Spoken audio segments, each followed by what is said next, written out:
Welcome to St. Michael's Adult Forum, Religion and Life.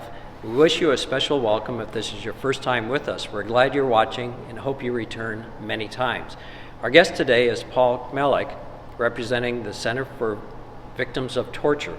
He will offer an overview of the center, providing historical background and up-to-date information on this Minnesota-based organization.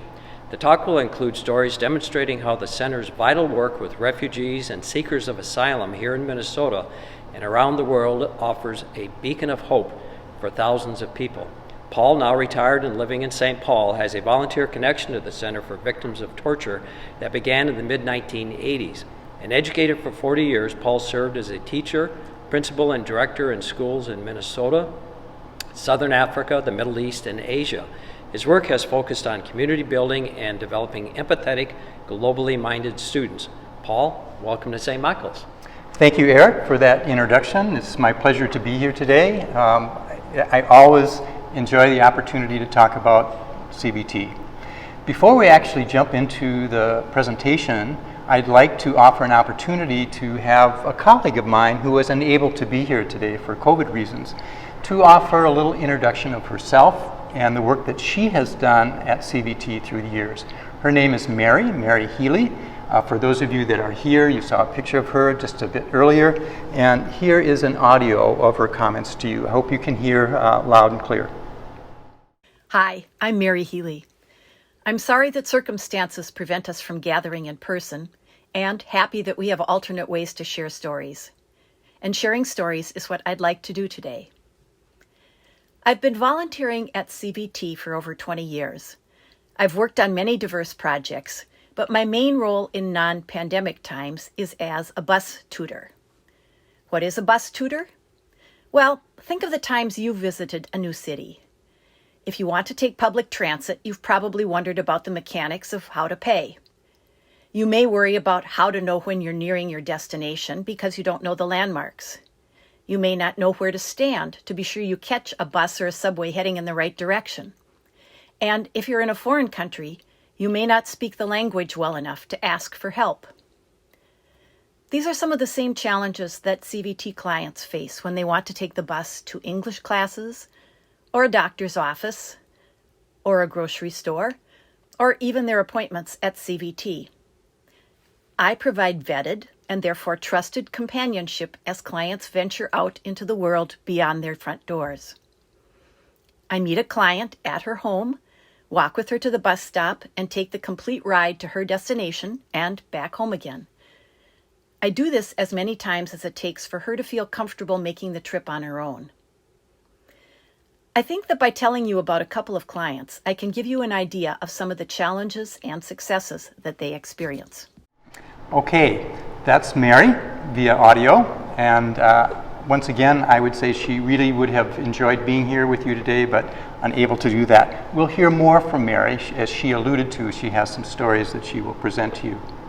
Okay, beginning again a bit, my intention today is to tweak your interest in the Center for Victims of Torture and come to an appreciation for its work.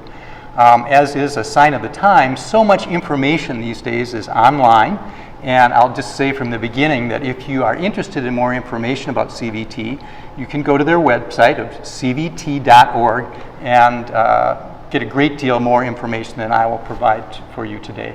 But let us begin with the slides, and I'll be looking up that way as well a bit. I've always felt that with organizations, you can tell a lot about an organization from the symbols that they initially provide and also sort of their tagline. What in a very few words seems to be essential for an organization.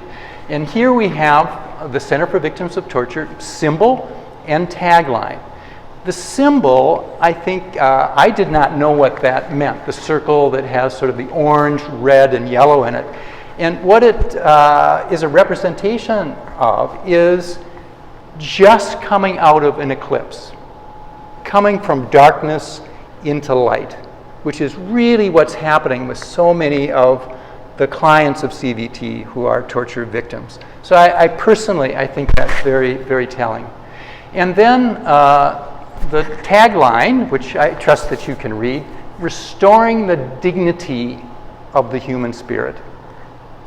I think dignity is a huge word here, that this organization, I mean, this is lofty stuff, right, is attempting to bring dignity back to people who have lost that through the cruelty of torture.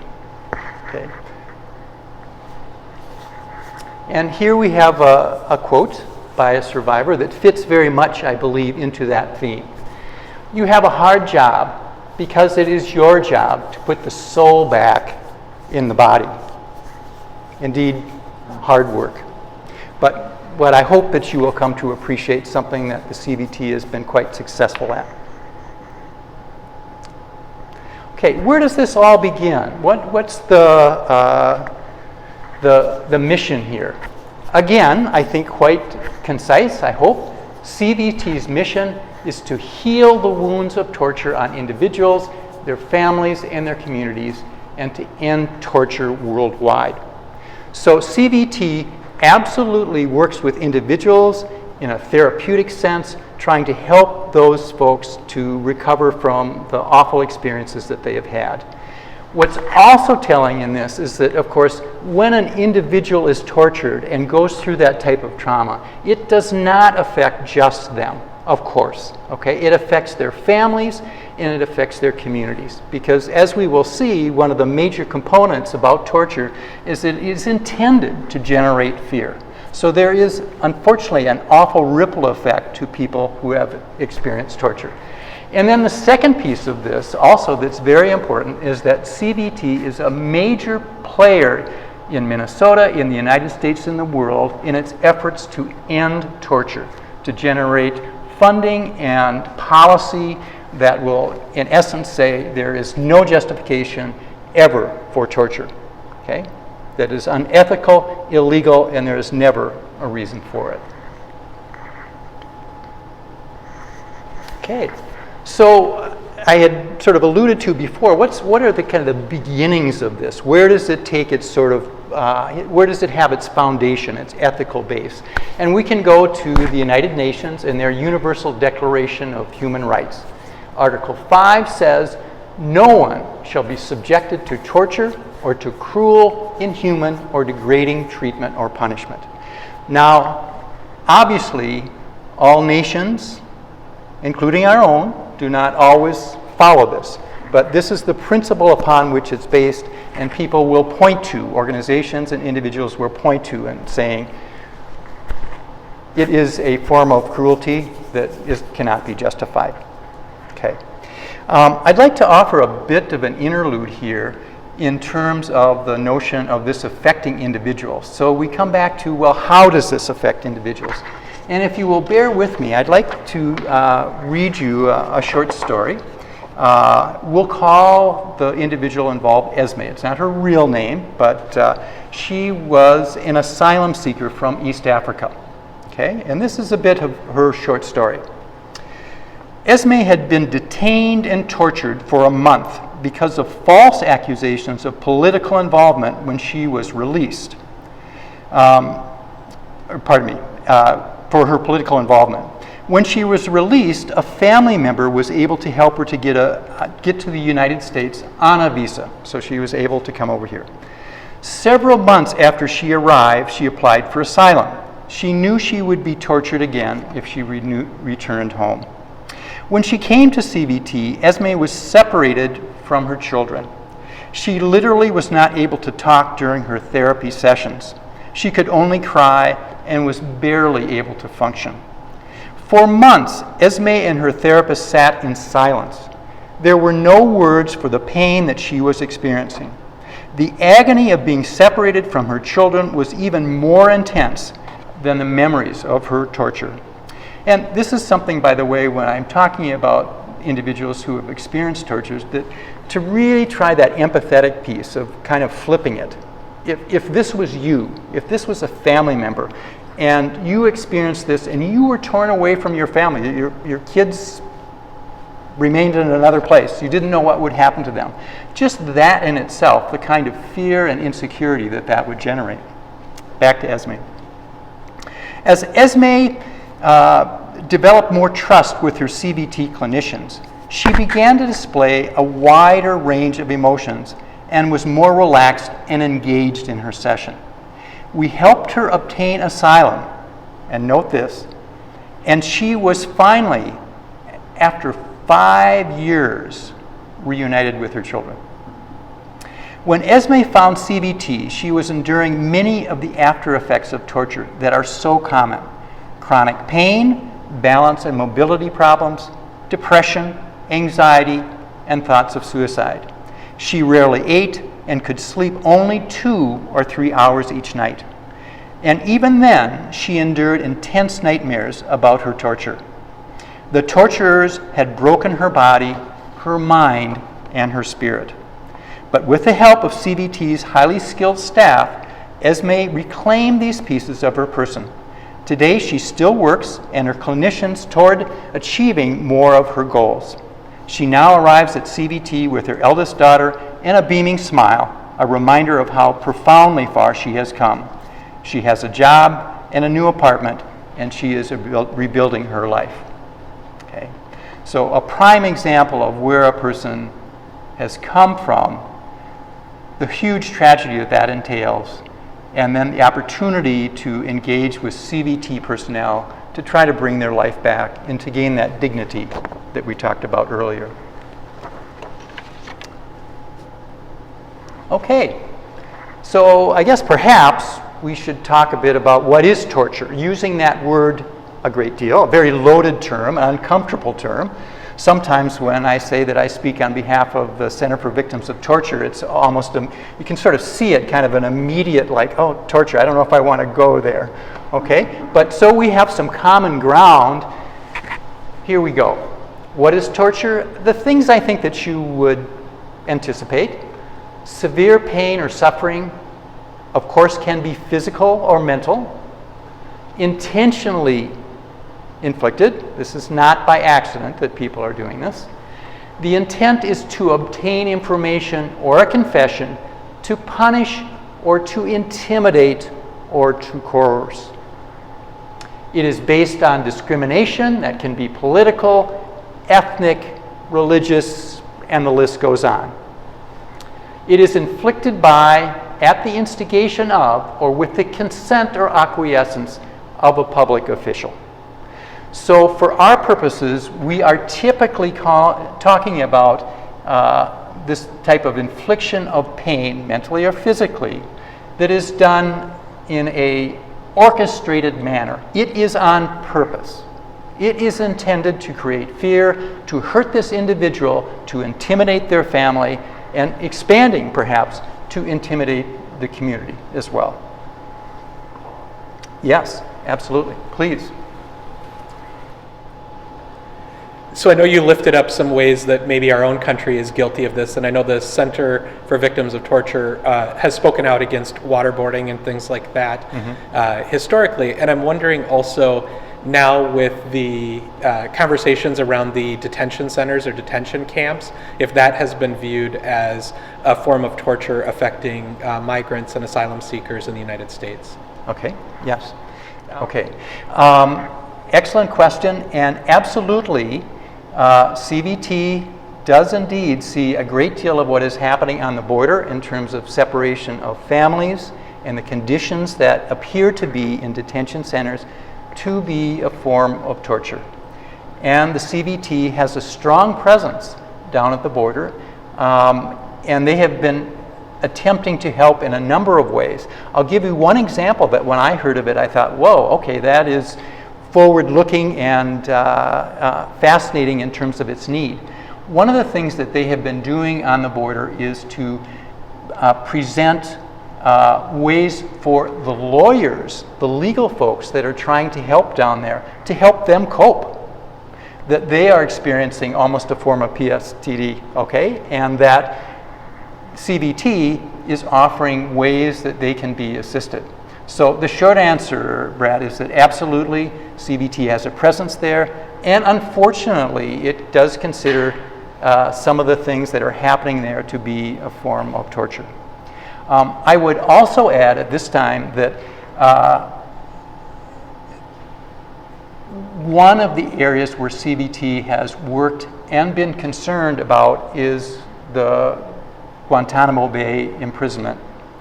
And they believe that, unfortunately, conditions there are very poor, and particularly in a medical sense for the remaining individuals that are there. In fact, one of the officials at a recent summary sessions that we had, he suggested, when trying to give sort of a flavor of what the conditions are right there, he said, well, think of sort of the worst conditions that you can. And then he said, it's worse. So that situation, in his opinion and in the opinion of CVT, indeed has not improved very much. Okay? Thank you for the question. Okay, let's see here. So, backing up a little bit, what about the history of CVT? Where did it come from? How long has it been in existence? It has been in existence since the mid-1980s, and the story is, I don't believe it's apocryphal, I believe this is true, that Rudy Perpich, the former governor of Minnesota in the mid-80s, his son came home from college and basically said, Dad, what are you doing about human rights? You know, what's the influence that you will have in this particular area? And out of that evolved a task force. And one of the things that came out of that task force was the Center for Victims of Torture. Okay? And in fact, one of the things that I'd like to point out to you is that as Minnesotans, or folks now living in Minnesota, that I believe that CVT is something for all of Minnesotans to be very proud of. It is homegrown. It began here. Its headquarters right now are in St. Paul, Minnesota. Initially, it began out of a house on the campus of the University of Minnesota, so in Minneapolis. But it has been growing strong since the mid-1980s. And although it began very small, it is now a major player in the human rights scene around the world. People look to CVT for advice in the realm of human rights, and in particular, of course, dealing with torture. Okay? This, I think the next thing that I would like to point out, this is actually quite an important slide. This is what encapsulated CVT does. Okay? One is the healing business, the bringing back dignity business, dealing with the physical and psychological wounds resulting from torture and war trauma. So that's absolutely part of its charge. Secondly, vitally important, not only do CVT work directly with clients, with individuals, but they see part of their charge as training others to do so.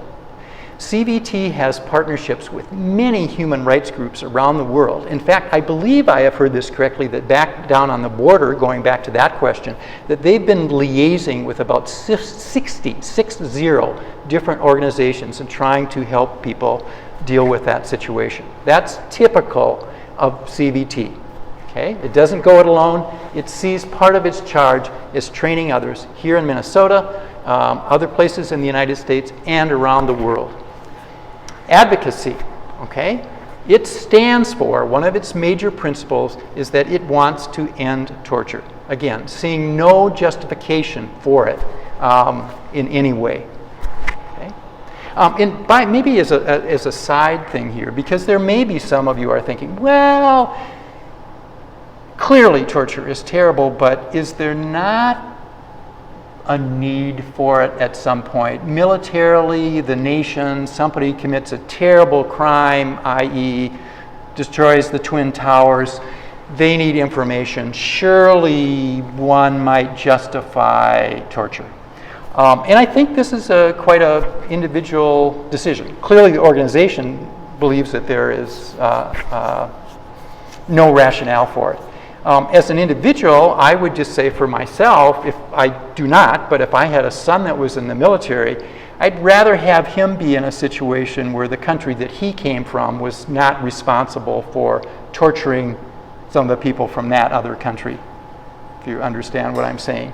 I'd rather take that moral high ground and be there for practical reasons in terms of what might happen to my son or daughter should they be in that situation.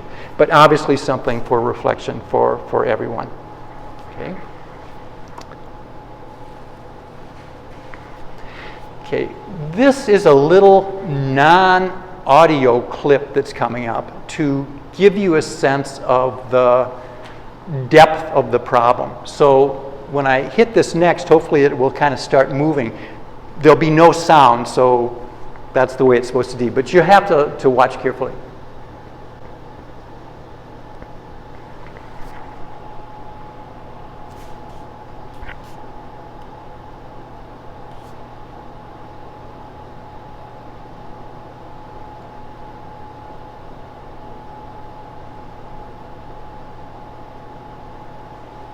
Okay.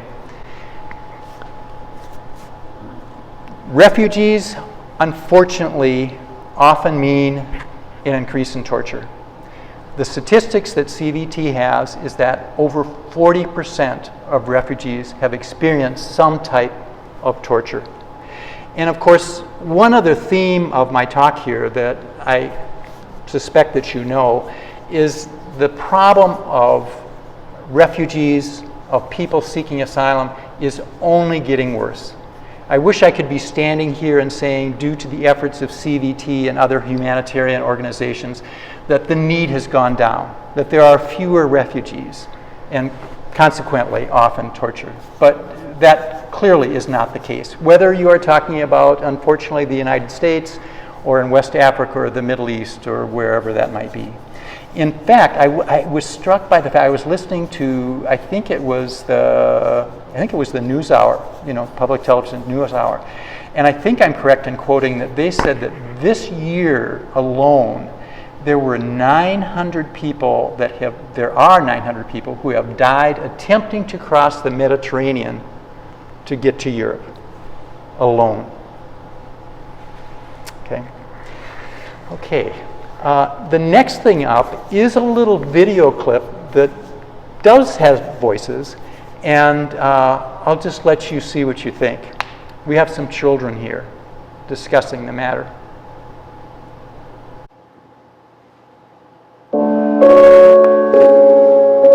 Do you know what an asylum seeker is? No. No.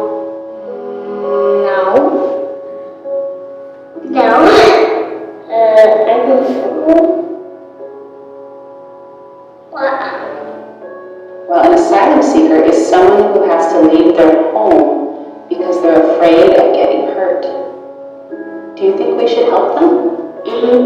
Yes. Yes. Yeah. But they're afraid they could die. So they can find a new home, and we want to help them know that they won't get hurt.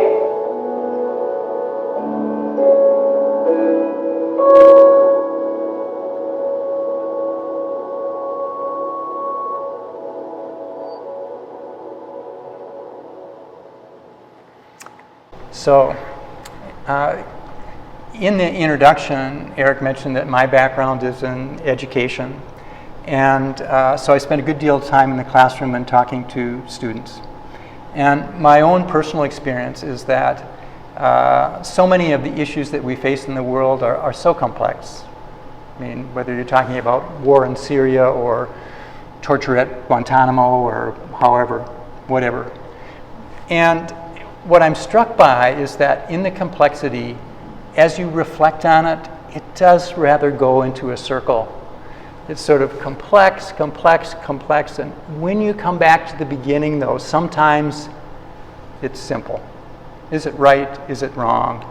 And at moments, it does bring clarity to think like a child does. So I hope that was meaningful for you. Okay, so let's step back a little bit to some practical matters.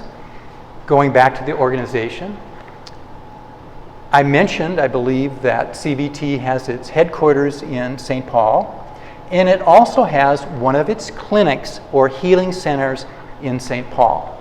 And this is a house, it's on Dayton Avenue.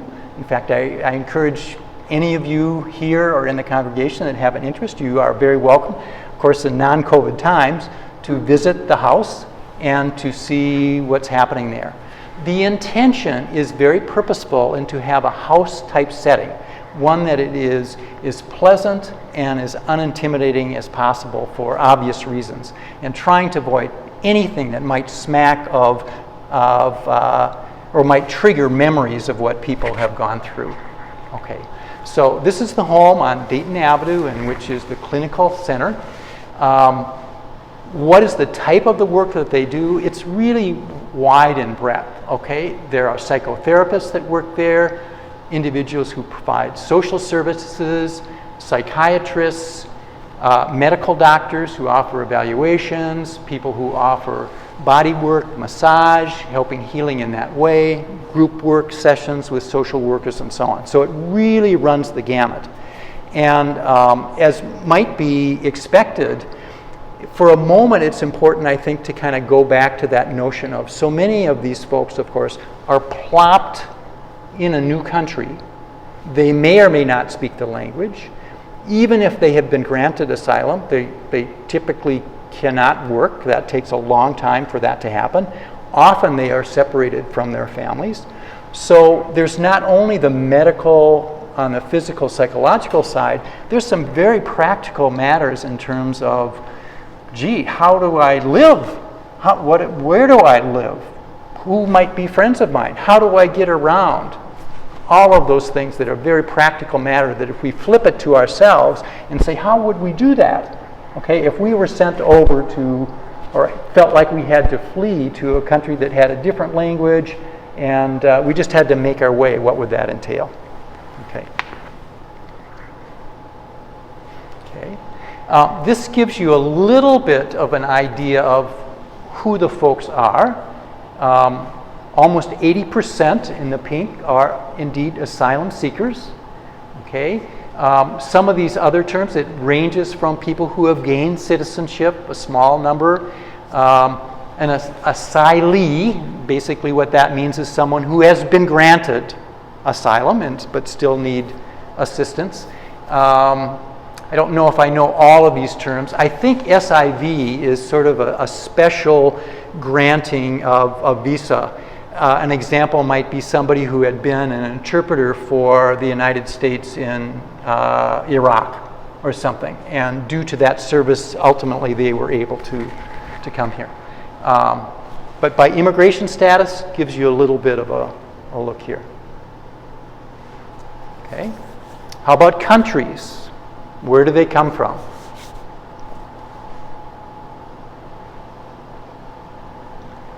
West Africa, East Africa, the Middle East predominate at this particular point. Paul, you showed the percentages. Can you give us some sense of the numbers associated with this? Or yes. The kind of the scope?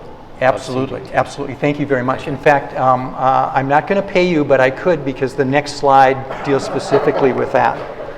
Okay. Okay. Here we go. Now, notice that these are 2018.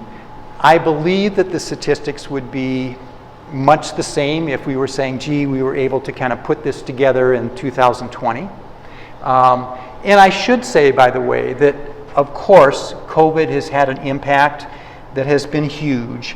And if you are wondering that, yes, indeed, most of the interaction now is online. Okay, it's via tech. And this has been a very strong effort of the organization, of course, to maintain links with clients via electronics. Okay, so there are not clients at this particular point that are coming in small groups and so on to the house, but they are still receiving aid.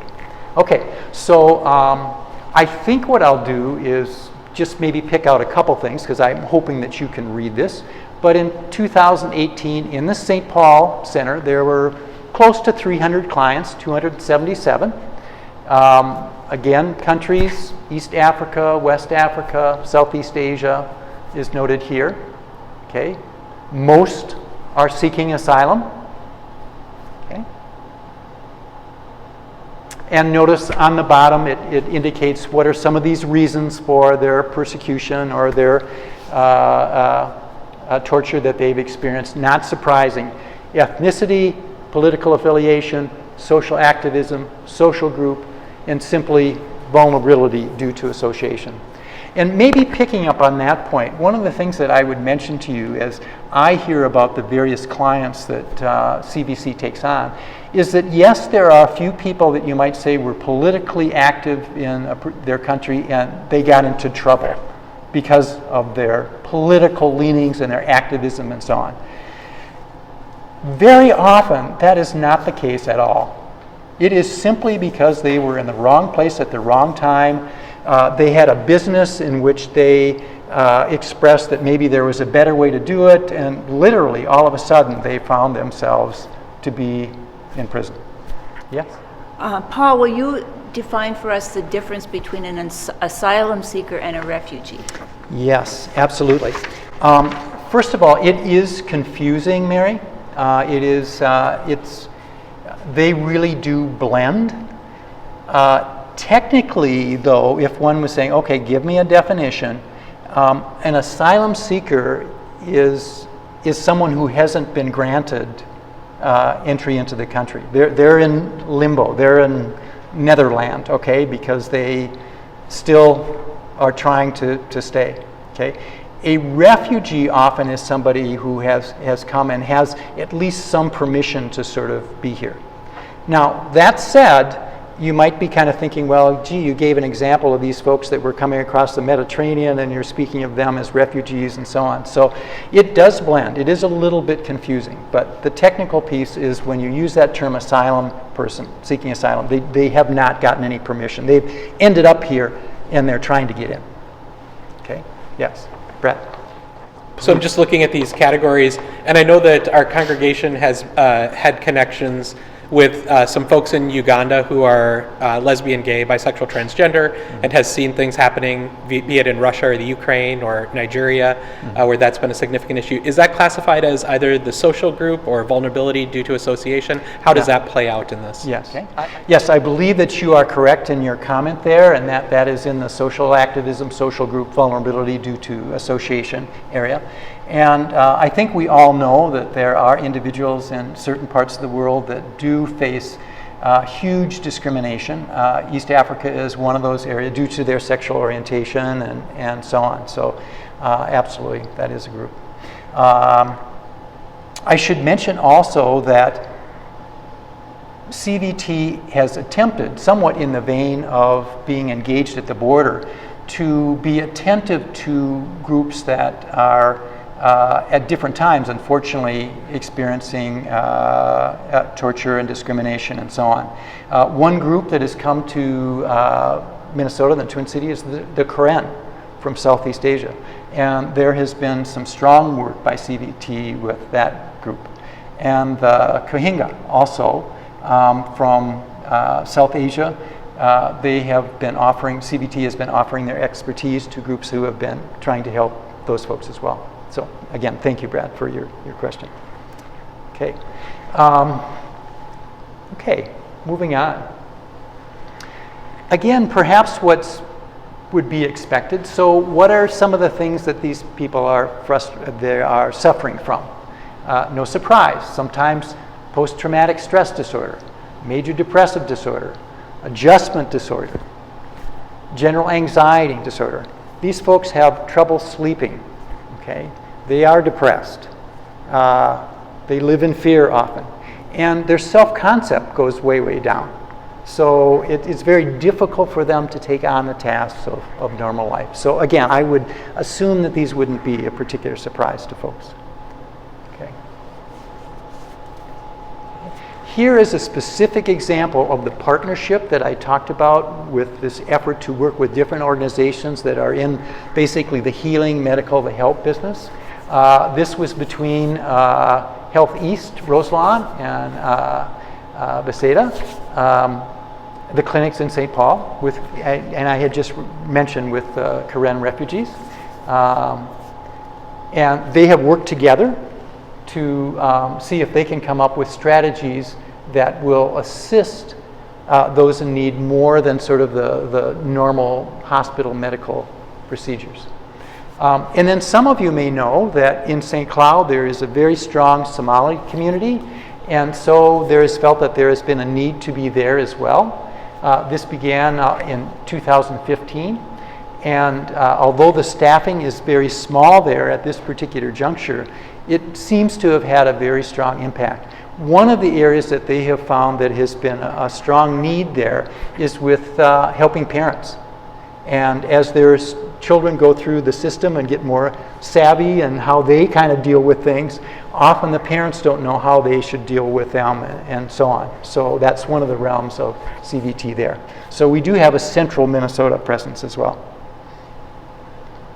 Okay. And then another major center, so there is St. Paul, another major center is in Georgia. Lots of Georgia in the news these days.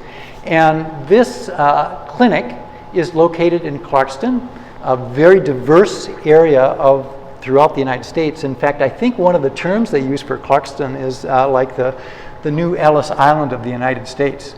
And they have, I think, if I heard correctly, have 6 different interpreters that work there, giving a reflection of the breadth of individuals that are here.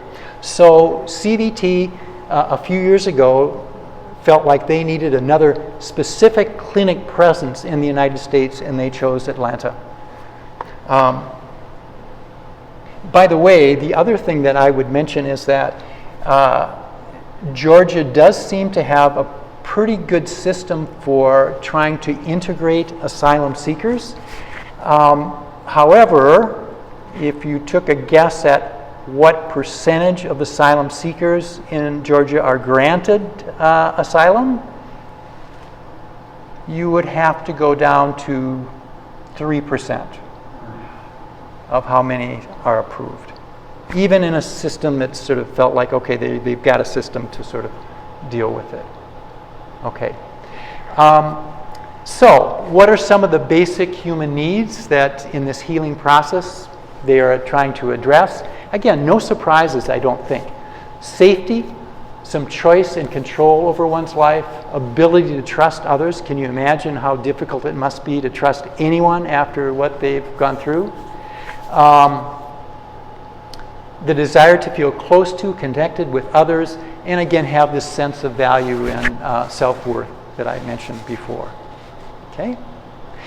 And at this time, I'm going to turn to my colleague Mary, and in a moment, I'm going to try to put her on and have you hear her experience with a client named, I believe, Christine. So let's see if I can do this here.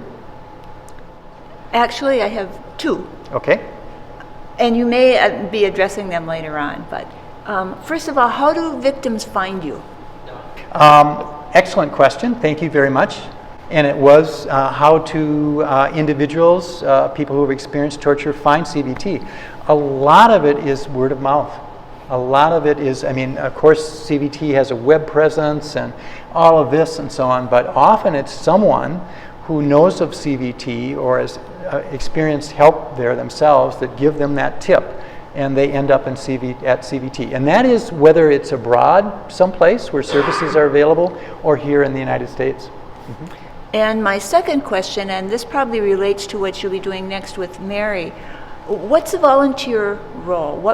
How do you become a volunteer, and what would you be doing? Okay. There are a variety of things that, particularly in non-COVID times, that volunteers can be involved with. And one of them that I would say that stands out for me is an individual who has been with CVT for a number of years. And what she does is take in bicycles and then reconditions, repairs them for clients. Because one of the major issues is for folks who come here to just get around and to be able to get to wherever they need to go. So that would be one example. And another, as we will see from Mary, who's going to give her story, is just helping people get around, whether they have a bike or not. Yes? I'd like to follow up on Mary's question about how people find you. I know there are like 5 or 6 organizations in the state of Minnesota, including the International Institute of Minnesota over on Como Avenue, that help what they call new Americans settle in Minnesota. Do you have a connection with them? Do they partner with you in any way to guide people towards you? I would have to claim ignorance on that particular connection with that organization, okay, Eric, but I would go back to the theme that one of the features of CVT, it tries purposefully to make connections with other human rights organizations. So I wouldn't be surprised at all that that would be the case. And I do indeed think that that's one of CVT's strengths. It's not about to say, we can do it all, we want to stay separate. They very much want to create links with other organizations. Okay. If I may, let me see if we can get this going with Mary. I'd like to tell you about Christine. I met Christine when she was ready to start English classes. She already spoke 3 languages: Kirundi, which was her local language back home, Swahili, a common language in Central Africa, and French, because her country was a former French colony. And now she was eager to learn English. But her first obstacle was following the directions a friend had given her. Just walk over to Snelling Avenue and catch the 84 bus heading north. The problem was that Christine didn't know which way north was. She guessed wrong the first time, got lost, and got scared. When I met her, it was a bright day in March. We sloshed through melting snow at the corners and laughed as we tried to jump over the puddles. Our trip to the English class location was successful and fun. Christine asked if I could show her how to get to CVT on the bus. So we did that. She asked if I'd help her get to the Health Partners Specialty Clinic on Phelan Boulevard, where she had an appointment. And we did that. Then she said she'd like to be able to get to her church without having to ask someone for a ride. So we practiced that trip. We went to the Rondo Library, and I helped her get a library card. This wasn't just so she could take books home. The library gave her a comfortable place to be when she wanted to get away from the basement room where she lived.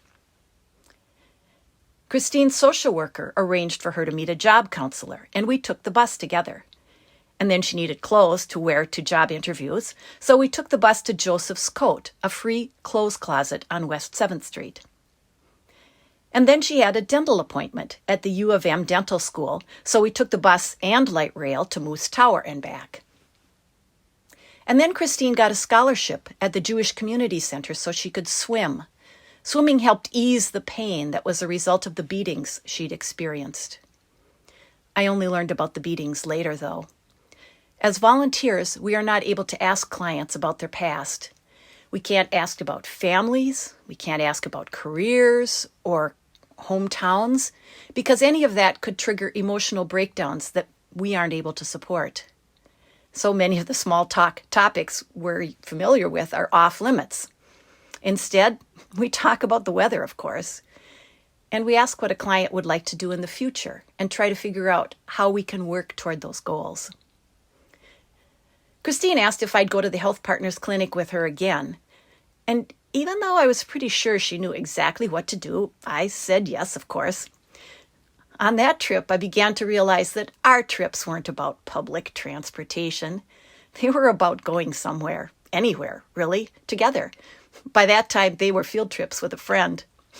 So I transitioned from being her bus tutor to being her community guide. That's a volunteer role that's ongoing and consists of doing activities together just for the fun of it. Our first outing was to Como Park. By this time, it was late spring. Christine marveled at the delicacy of the irises and wondered how such a fragile flower could survive a Minnesota winter. We walked around the lake, and we heard the red-winged blackbirds calling as we approached. We stopped to watch ducks swimming on the lake, and we laughed at children blowing dandelion seeds. And when we reached a sign that said the distance around the lake was almost 1.5 miles, Christine was amazed that she'd actually walked 1.5 miles without pain. She told me that when she was alone in her room, she heard the voices of her torturers telling her that no one cared whether she lived or died, They told her no one could help her. They said she'd never see her children again. And no matter where she went, they told her they would find her and hurt her again. She was piling her furniture against the door of her room every night with the hope that it would keep her tormentors from breaking in. Fortunately, the healing team at CVT was helping Christine learn how to quiet those voices. And when we walked around the lake and enjoyed all the pleasures of a Minnesota spring, she said she could forget those voices. I watched Christine bloom that day. Let me also attempt to add a little bit more to that question regarding what can one do. It really does run the gamut of working with individuals to assist them to get around, and also what we have seen to be somebody who is a connection and who cares about the individual. Again, these times, due to COVID, things have changed a good deal in that regard. But traditionally, there are opportunities for people to literally work and befriend the CVT clients. Although, as also has been seen, the conversation has to be quite careful in many ways, not to trigger memories of what happened to them. And I would also add that might be expected that there are also opportunities to do the practical things of stuffing letters and making phone calls and saying thank yous. And I've even worked at a time when they were developing the gardens at the different locations to work in the garden, or the house in St. Paul needed painting, and that was something that was done by volunteers with the leadership of some people who had some professional experience and so on. So it can really run the realm of direct client contact to just helping with whatever needs doing. Okay? All right. Okay, let's do a little bit of a switch. We've been putting the focus on here in the United States in terms of where the clinics are located, and then questions that evolved and comments were about how there's work on the border, Guantanamo, interest with what's happening there, and so on. So why international? There is a very international experience that CVC has. What are some of the reasons? Most torture survivors live in places where treatment is lacking. CVT does feel a responsibility to help people in its effort to eliminate its vision as a world without torture. So this fits. And it does give CVT a platform globally. And also, I think the intention here is that when it says headquarter field bi-directional learning, there's so much to be learned from each other, right? When CVT is out there, they learn about what the needs are out there. I would also slip in that I believe that CVT is a stronger organization due to the fact that in these international locations, it is relying on well-trained workers there. In other words, it isn't, in this case, people are coming from America, we're bringing all of our people, we're bringing them into that particular location, and they are doing the work. The vast majority of people, let's say if it's a site in Nairobi or in one of the camps in other areas and so on, they are indigenous folks that are helping. Okay.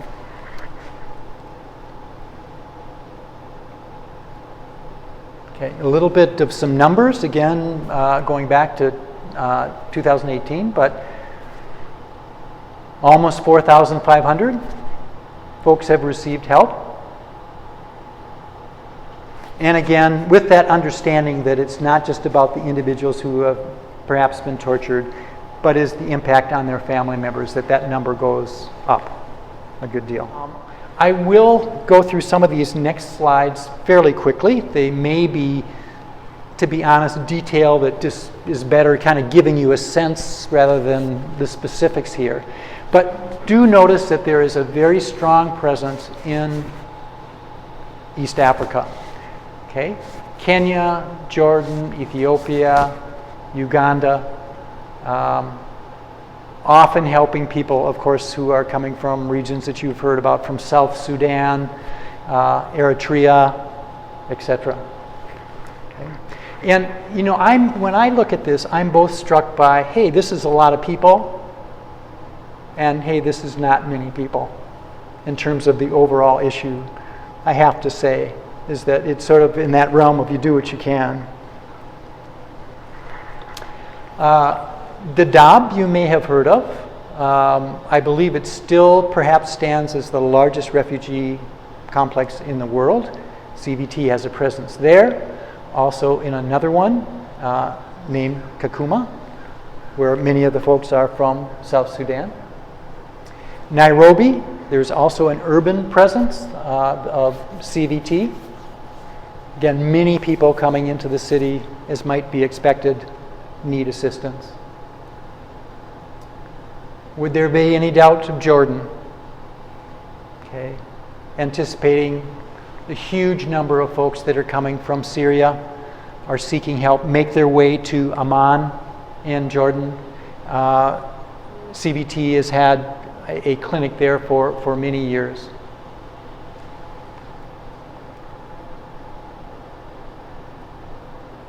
Ethiopia, Eritrean refugees. Okay. And I'd like to use this as an opportunity, if you allow me, one more short story of an individual, since we have a bit of a prompt here in terms of Ethiopia, if I may. So, the story of Membratu, probably not his real name, but I used to live in Eritrea in Africa with my family, when I had a family. One day when I got home from work, I couldn't find my wife. No one knew where she'd gone. I went to the police many times. They shared nothing. I went to the police so many times, they put me in prison for 2 years. It was so hot and so dark, I could not see the faces of the others in prison. One day I woke up and the person next to me was dead. In prison, I only thought about one thing: how to escape.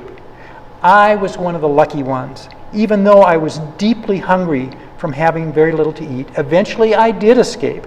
I made it across the border to a refugee camp in Ethiopia. It was there, in that camp, that I learned about CVT.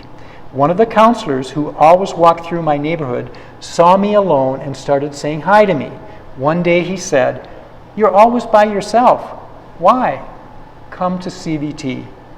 Before CVT, everything was dark for me. I was filled with hate. I had no hope. I never talked about how much I miss my wife or about living in prison for 2 years. But since I talked at CVT, I got big relief. Next to God, CVT are the ones who gave me life.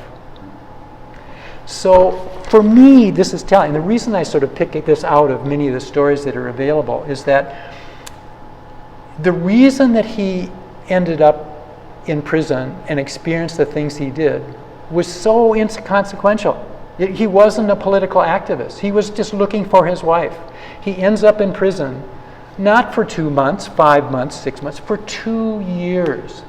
And then picking up on one of the questions that was asked before, well, how does he connect? Kind of by chance. He ended up in a refugee camp. CVT had a presence there. A counselor said, "You should check out CVT." And he went on to at least some relief to the issues that he had. Okay. I'm not sure if, just as an example, many of you are familiar with the background of the Lord's Resistance Army. There are still repercussions from that. And again, the story with them is that they were the organization of numerous brutalities, but one of them was the child soldiers, that they were targeting young boys to join them and were made to do atrocities of various kinds. So the repercussions of that are still there. Again, another map that gives you an idea of sort of the scope of CVT in the United States, in East Africa, in the Middle East. And by the way, CVT, when it began, its international presence was more in West Africa, sort of Liberia, Sierra Leone, that area, and it shifted for global political reasons to East Africa and the Middle East. Okay? The training idea. I won't read through this because I know that our time is getting short and you can do that. But I would just emphasize that in terms of CVT's mission, this idea of training others is very important, that they can't do it all. They have to train others. And in some cases, there have been special programs, and in some cases, it's simply helping those who wish to gain knowledge of how to help with asylum seekers, refugees. Okay.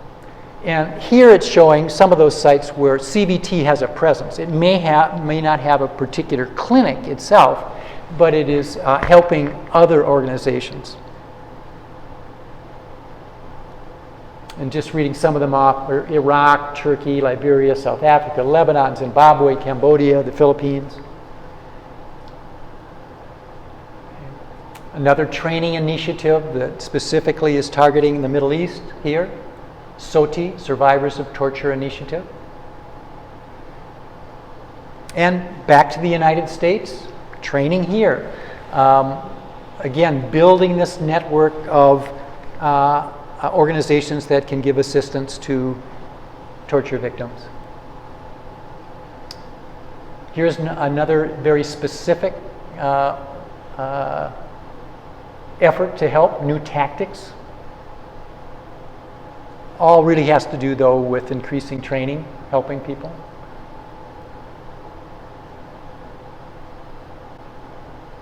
And this is one that I would like to emphasize a bit, because if one were being critical, I think we probably have, a pretty sympathetic audience here. But if one were being critical and kind of saying, well, how do you know this works? CVT has put a lot of time and energy in researching what it's doing and if it is effective. Because it is easy enough to kind of say, well, hey, we have these people, we have therapists, we have everybody, and gosh, aren't they better?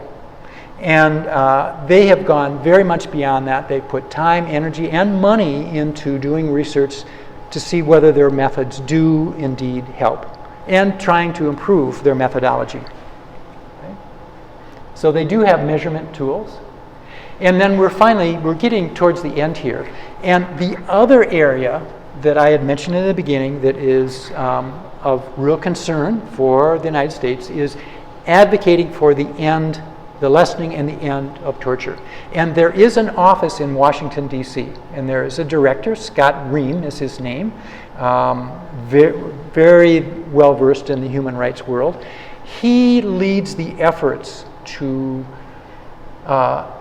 make sure that policy is changing in terms of torture and strengthening, and that there are funds for it. By the way, an aside is, CVT does receive a good deal of funding from the government. Like USAID is a huge funder for what they're doing abroad, for example. So there is a government connection, and CVT has attempted to be very bipartisan. Frankly, it's been difficult during the course of the last few years, but its approach has been that we're trying to bring everybody in. It does not take a specific political party stance or whatever. Okay? CVT had a great deal to do with legislation that developed in the 1990s in terms of basically anti-torture policy. And as has been noted, it's been closely watching what's been happening in Guantanamo and trying to help those folks as well. Okay. Here's just talking about the Washington office. I'm going to switch to you. Do you believe that we have time for one little final thought from Mary here? Here is a little bit less in length than the last time. This is the story, I believe, of John, and again, I think a very sort of typical story. Let me tell you about John. I met John in late October. He was very fluent in English, and he just wanted some help with his first couple of bus rides. He lived about half a mile from the nearest bus stop, so we had plenty of time to talk as we walked. We saw lots of houses decorated with pumpkins and skeletons and ghosts and witches. John asked me if they were for a religious holiday. I smiled and explained that in past years, yes, All Souls Day had been a common religious holiday, but now Halloween was mostly a time for children to dress up and go from house to house asking for candy. And then I told him what I knew about Day of the Dead as it was celebrated in Mexico. John told me that he liked to study religious holidays from around the world. I asked if he'd studied in university, and he said, "No, I just like to read a lot." "Oh," I said, "I like to read a lot too. Whenever I go to libraries, I come home with way more books than I intended. And bookstores are kind of dangerous for me. For every book I buy as a gift for someone else, I feel the need to buy a book for myself." John said, "I used to have a bookstore." My bookstore was in the capital of my country, located on the road where many foreign embassies were located. Ambassadors from around the world came to my store because I had books in all their languages. I wanted to be sure that the ambassadors could get books about the history and culture of my country. I felt like an important person in my community. When I walked down the street, people would smile and wave at me and say, "Hello, mister." And then John stopped walking. "Now," he said, "no one knows who I am. When I walk down the street, no one waves at me. No one says, 'Hello, mister.' No one knows about my bookstore. I'm not important." And I said, "But now I know about your bookstore, and that makes you important in my eyes. And when I see you, I will certainly smile and wave and say hello." John asked if I would tell people about his bookstore. So I do. And now you know about a bookstore on Ambassador Row in the capital of an unnamed country. I think that one of the most important elements of healing and friendships, and certainly congregations like yours, is that we listen to each other's stories. Thank you for listening to the stories of Christine and John. Thank you. Again, I believe so typical in terms of people had lives. They were maybe people of some import, or people knew them. They come here, they would probably say, "I'm nobody." And giving that nobody and shifting to "I'm somebody" is very important.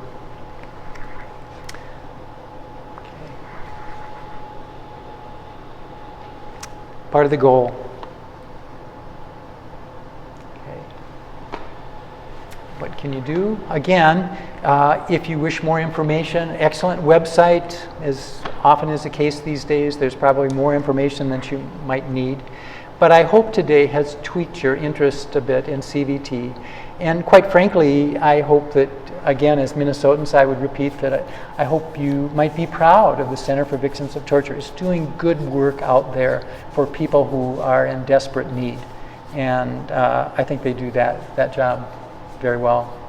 Okay, thanks so much. Okay,